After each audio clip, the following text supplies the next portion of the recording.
join me. My garden needs tending. Welcome to Kiss the Reviews. I'm Armando, that's Corey, and today we are doing 1997's Batman and Robin. Wyatt Burger, you owe me $4 and 10 subscribers.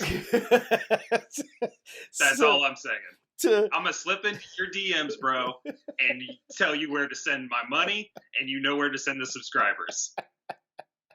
So Fuck. we took we took a suggestion from a subscriber who wanted us to do Batman and Robin, and he owes both of us $4 each for renting this trash can of a movie. Yep. It's And not, I'm going to make you pay the 35 cents. You don't even get to PayPal me. I want you to mail a check. Spend an extra 35 cents on that stamp. dude, 35 cents. What's it, 1983? It's like Dude, I don't know. it's like 80 cents a stamp now. I haven't mailed anything since like the 1800s. Since the telegraph came out. I was like, cool. Yeah, the last time I mailed something was when AOL dial-up was a thing. So Yeah. Let's get into this. We'll get it. This will be like my first time. We're just gonna get in and out real quick. So this movie came out in 1997, and you and I talked about this before when we decided that yes, we'll do Batman and Robin. Because part of what we do is, going back and looking at movies that we loved when we were kids, 80s, 90s, and reviewing them now to see if they stand the test of time. Right. But part of that is blockbuster films. And when I looked up what this movie made, it was a disgusting amount of money. This movie made $238 million on a $125 million budget. But I could see how it happened, though, because, like you said, this was 1997, so there was no internet for the most part. I think you might have had a couple nerds that were playing around. Very slow internet. Right. Nothing like we see today. Yes. So you saw a trailer of George Clooney in the Batman suit, Chris O'Donnell, who just came off that Mini Driver bullshit. Yep. Circle of Friends. Uma Thurman, who was smoking hot, and Alicia Silverstone, all in the same movie, plus Arnold Schwarzenegger as the bad guy. Yes, and you're going to see that movie. Can I say this? I don't know if this is a thing, or if people will hate me. I am not. They hate you already. Just say it. I'm not a big Uma Thurman fan. Fair enough. She's meh to me. Both. That's fine. Not my type. Yep. And I'm just not a huge fan of her acting. So fair enough. Nor you put 50 pounds on Uma Thurman, I'm a straight up stalker. You know what? That might actually be the case for me too.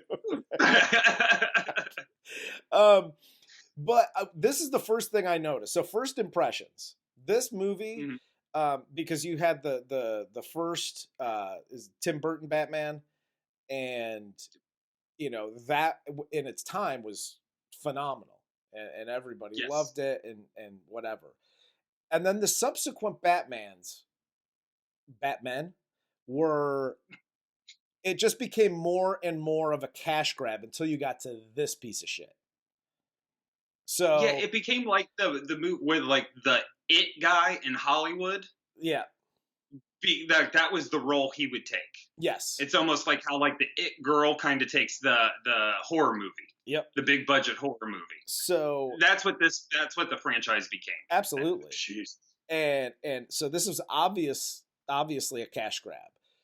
2, yes. The laws of physics don't apply in this movie. So if you're looking for some consistency and I don't know, because I know it's a comic book movie and you're our resident comic book professional. Hello. But I know it's a comic book, but you have to have some laws of science and physics and things that apply. Just some basis of reality. Like when you're falling 30,000 feet through the air, first off, at 30,000 feet, your heart does not freeze. That's the dumbest shit I've ever heard in my life. But anyway, when you're tumbling through the air and you're using a metal panel as a air surfboard, if that's not attached to your feet, it's going to go whoop, and fly away from you. That's the first thing I thought. Like, second, there's just got to be a basic reality. Second, I get that Robin is like a Cirque du Soleil kind of guy, but you can't pole vault on ice uphill. It's just not possible. And for Arnold Schwarzenegger, there's a point in the movie where Poison Ivy comes in. He takes one of the vines and he swings in a standing still position. Swings from lower ground to higher ground. That's not how. Starts flying like Iron Man. That's like he's fucking horizontal through the air. That's not how vines and swinging works. No. So let's just get into this because there's awful attempts at comedy and humor and puns galore. This movie has zero idea what it wants to be. Dude, there's 30 plots in this movie. There are 30 plots. One scene you're getting dark and serious because Alfred's dying, and then the next you got like swoopy comic book 1960s TV Batman. This thing is a goddamn train wreck. Every time they even make it like, oh, you're marketing this towards kids, you get a tight shot on Uma Thurman's ass in tights, or like an upskirt of fucking Alicia Silverstone. Well, what are you? You gotta keep the adults interested. But Jesus, this is the one thing as the movie opens. The one thing that I really noticed, first and foremost, Arnold Schwarzenegger gets top billing in this above Batman. Yeah, like how big of an ego does Arnie have to have? Like, no, you're going to put me first. I want one title card, just me, nobody else. Very number one. Even on the cover of the movie, his head is 10 times bigger than everybody else. So Mr. Freeze is Arnold Schwarzenegger's character. He's a new villain, and they don't find out that he's a new villain until he breaks into whatever the museum to take the diamond. And they find out, Batman and Robin find out on the way there. A new villain has commandeered the Gotham Museum. He's frozen the Antiquities Wing. He's turned the security guards into blocks of ice. He's calling himself Mr. Freeze. But as they're fighting Mr. Freeze and everything's frozen, and apparently he has a hockey team as are his henchmen, Batman and Robin flip guys. They're on their backs. And they look at each other. They click their feet together, and ice skates come out. You just realized this was going to be like an ice mission, like on the way there. But you're already prepared. Alfred's the shit. You never know. So you never know. That whole scene, Uma Thurman is then introduced, right? And the talking to herself exposition is introduced with her character. And Arnold, for that matter. They both, at different points in the movie, like at least Uma Thurman is acting like she's talking to herself. Arnold just says lines out, like his plan to, I don't know who he's talking to. First, I will turn Gotham into an icy graveyard. Then, I will pull Batman's heart from his body and feel it freeze in my hands. And then we're going to freeze, and then world domination. And then he just leaves, and he wasn't talking to anybody. So, well, you forgot the major part of his dialogue, which was, and then the Iceman cometh. And then if I must suffer, humanity will suffer with me. And then what killed the dinosaurs? The Ice Age. And then the world. Pun after pun after pun after pun. Oh my God. Oh, so many. How bad of a writer's room? Because I refuse to believe that one man wrote this script. How bad of a writer's room were you just sitting around eating shit pizza at like 2:00 in the morning? Like we only need 36 more puns. 36 and we're out of here, guys. Just keep going. Just as an FYI. It's a fucking sweatshop of pun writing. There were 2 writers on this. Just as an FYI. And I would have loved to be in the room of them two just bouncing pun ideas off of each other. But they missed one main one. The fact that Coolio shows up in this movie, but Coolio isn't one of Mr. Freeze's henchmen? That's the most obvious pun in the movie. But whatever. By the way, he launches 2 balloons. So I'm thinking, oh, when the balloons pop, that's when you go. But then he launches a flare gun. Why were the 2 balloons launched? Okay, anything that ends in a question mark is not valid in this show, okay? Uma Thurman's introduced, and she's like the nerdy scientist, and she loves plants, whatever. Dr. Jason Woodrow creates Bane, who is this mindless super soldier that he's trying to auction off in a separate room in their lab. And you want to talk about disgusting from like Silence of the Lambs, like, bro, you're not killing 365, clean your fucking house. This lab is the most disgusting. I wouldn't buy anything that was made in this lab, period. Like, well, the good news is he is very safe because it's very clearly marked Venom and Skull and Crossbones. So at least he's being safe in his dirtiness. So him and Uma Thurman, to Uma Thurman's dismay, he's creating this super soldier, and they get into a fight. He pushes her over her like research plants and then dumps toxins on her. And you know, she in a couple of scenes later, she becomes Poison Ivy. Which, did she have a British accent before she became Poison Ivy? If I can only find the correct dose of venom, these plants will be able to fight back like animals. Everyone knows that when you mix plants with toxic, you naturally develop a British accent. The animal plant toxins had a rather unique effect on me. Apparently that's what happened to Madonna too. So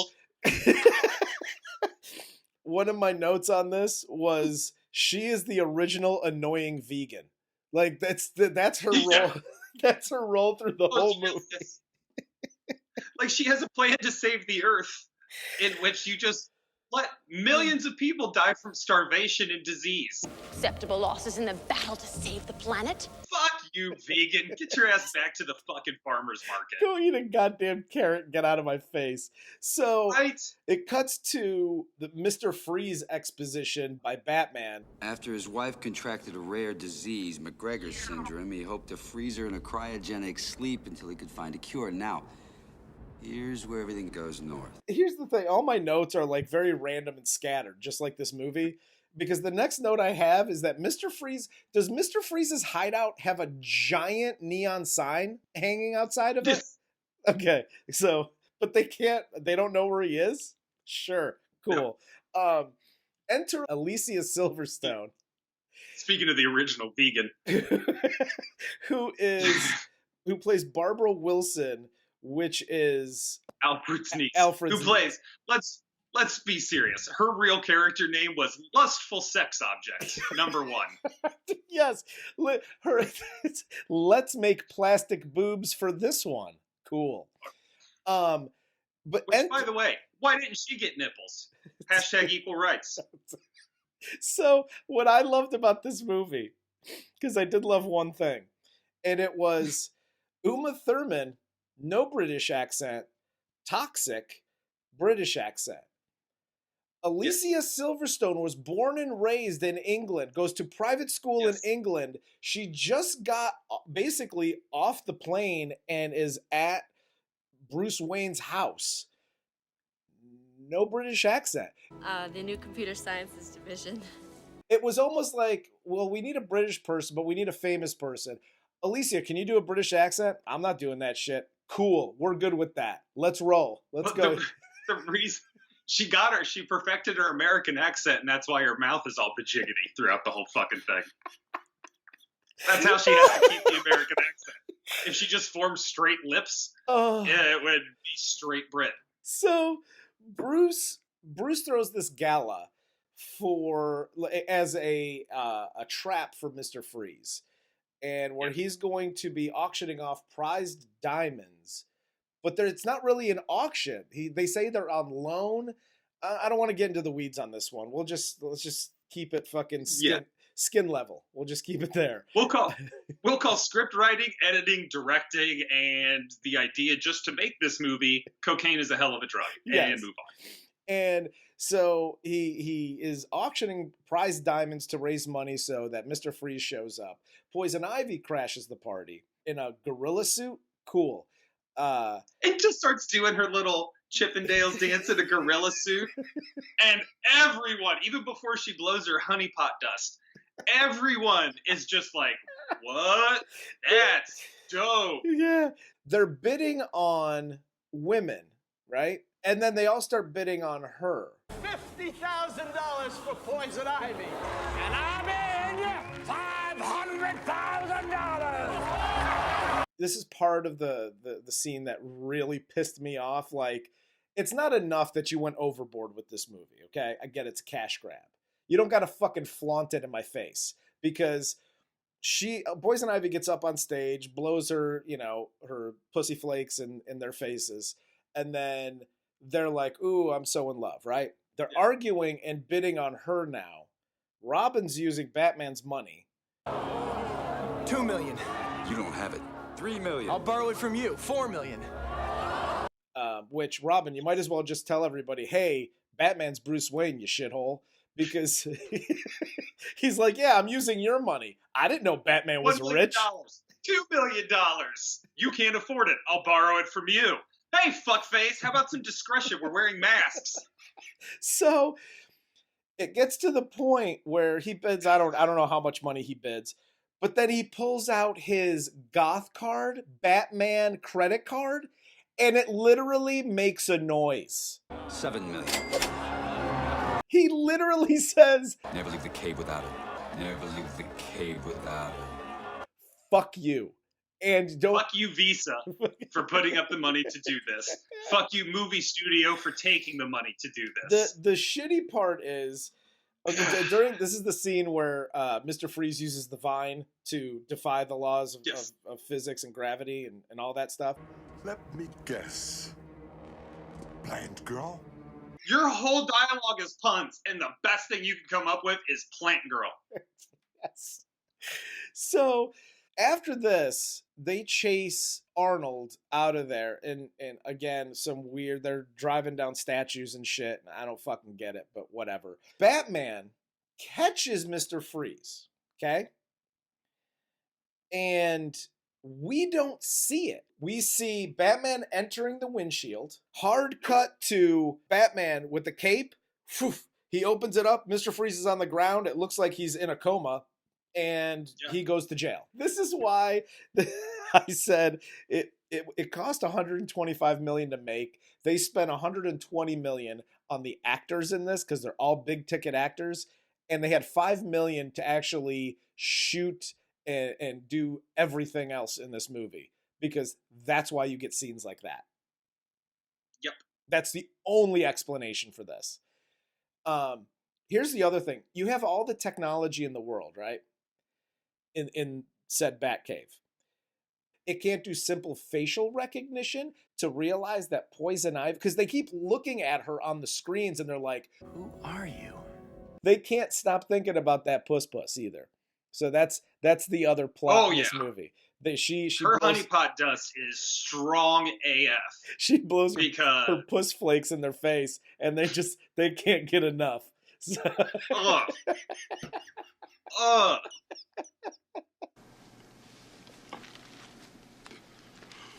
Cut to Jesus. Alicia goes to this crazy, like, again, you could have gotten rid of all this. Did they do this for exposition's sake? The whole Alicia is in town for 3 days and finds motorcycle races to gamble on that she's racing in. Hey, banker, how much coin to play? 2.5. Hang on, I have a problem right away. Hey, banker, what's the coin? It took you this long to have a problem? They say... You're the chick who won the tunnel run 2 nights ago, huh? Yeah, that'd be me. Why is she asking what the fucking coin was? You were just there. You know what the coin is. You know how much it costs to get in the race. Pay the fuck up. Exactly. Dude, But she tells Robin after this, Alfred has supported me my whole life, and I'm gonna pay him back. I don't know, how about this? You go to a posh school in England. Why don't you use that education to get a good job and then actually earn some money? I don't know how much money you're earning but with these motorcycle races, but I'm pretty sure you're not going to die getting a high-end job. How about we start there? You simple bitch. How about you communicate with your uncle and see what he actually may need? Because to me, it looks like he needs fucking health insurance. Yeah, exactly. So how about provide him with that? Oh my God. Ivy then goes to visit Freeze in the prison. And apparently in this prison, this isn't like Hannibal Lecter. Like, you can get in with a fucking library card. Like, yeah, no, I'm totally a sister. Hey, I said, you got a visitor. Your sister is here to see you. She blows more flakes around, kills the guards, and then I guess locks the door from the inside because the cops can't get into his cell. Right. From the outside, where they would have the key. Correct. And all that stuff. Anyway. Like the whole way prisons work? That whole escape is ridiculous. Ridiculous. Oh, it's reinforced steel. Oh, you better winterize your pipes. And then ice doesn't work like that. It just blows a hole in the fucking... Yeah. Okay, cool. Ivy kills Freeze's wife because the plan is, we're gonna go to my hideout, we're gonna get more diamonds because I'm running empty. And she blames Batman that he kills Freeze's wife, and then Freeze goes on this like world domination kick because like all I wanted to do was help my wife and steal diamonds to keep me cold, but now I want to freeze the world and everybody can suck a D. Why do diamonds run his suit? Because it's ice. It's coal with no more energy property. Why does that run his suit?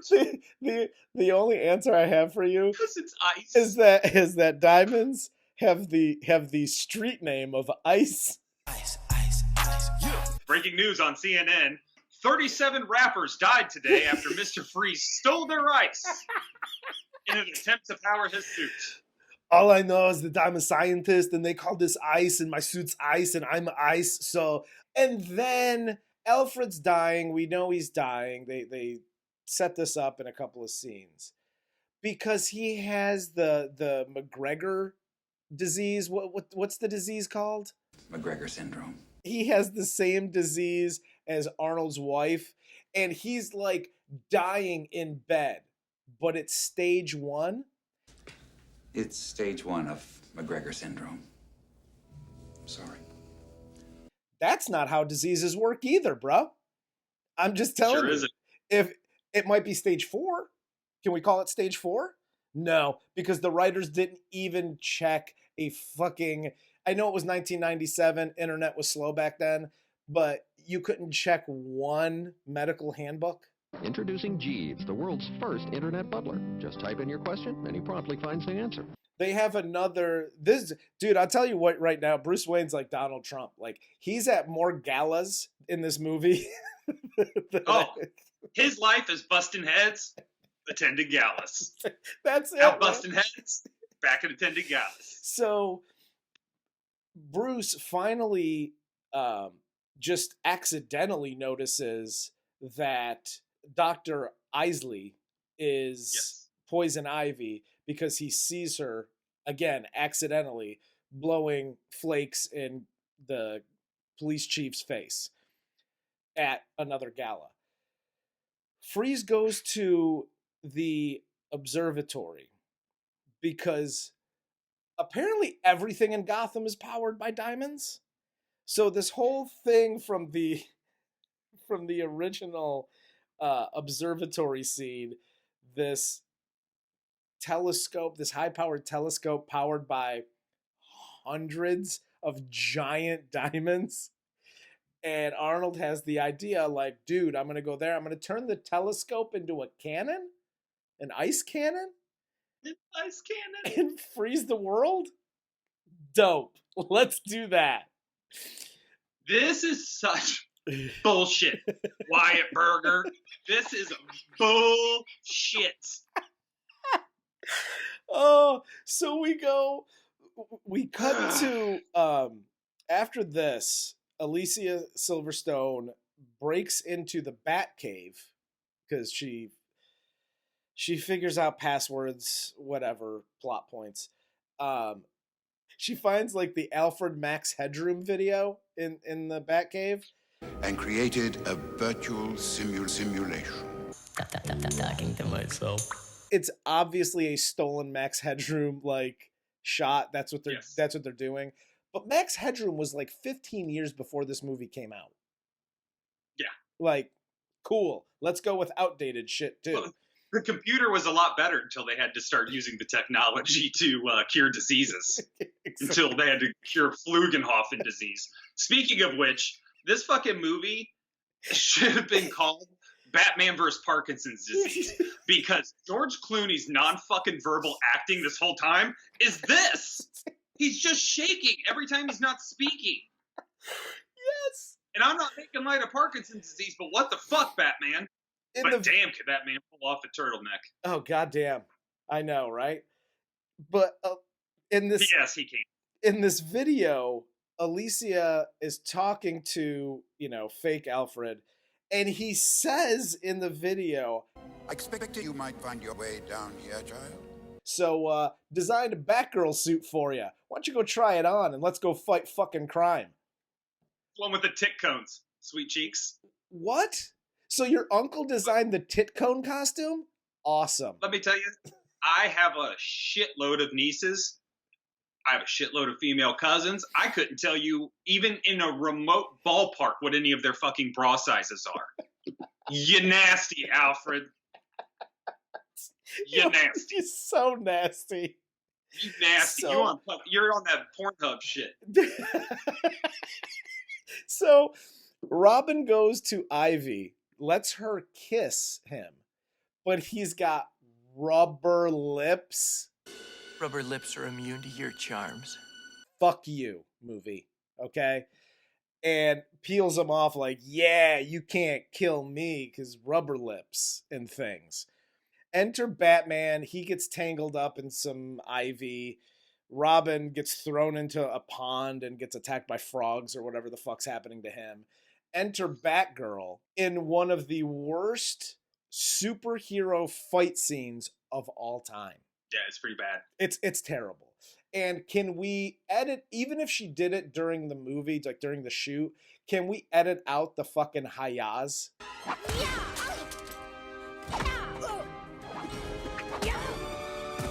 Yeah, Miss Piggy. Calm down with your hi-yas. That's... No! We get past that.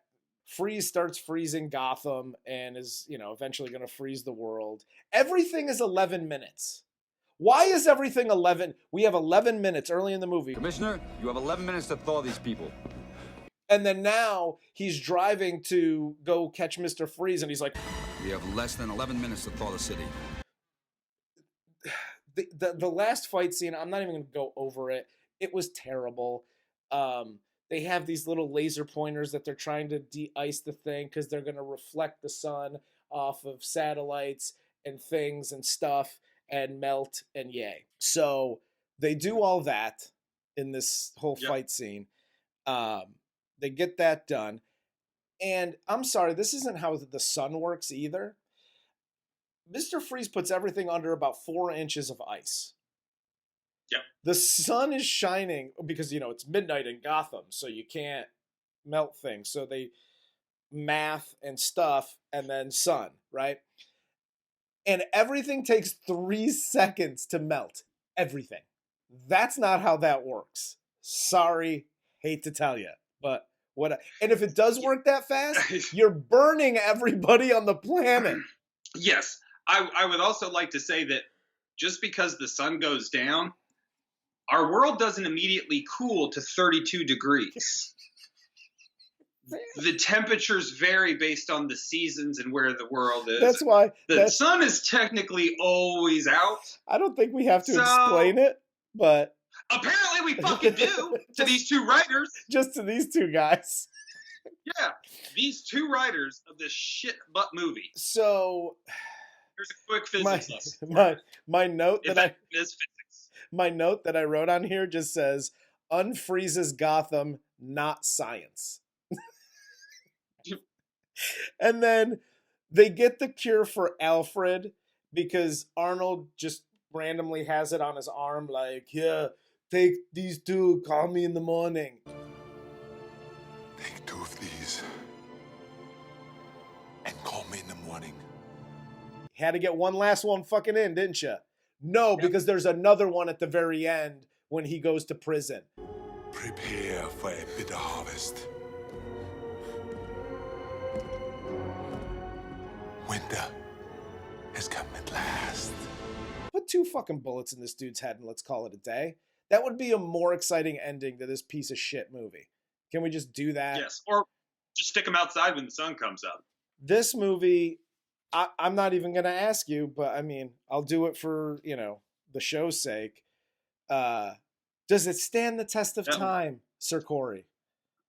It never has. It never will. This didn't stand the test of time in 1997. This is I'm so about this. This is.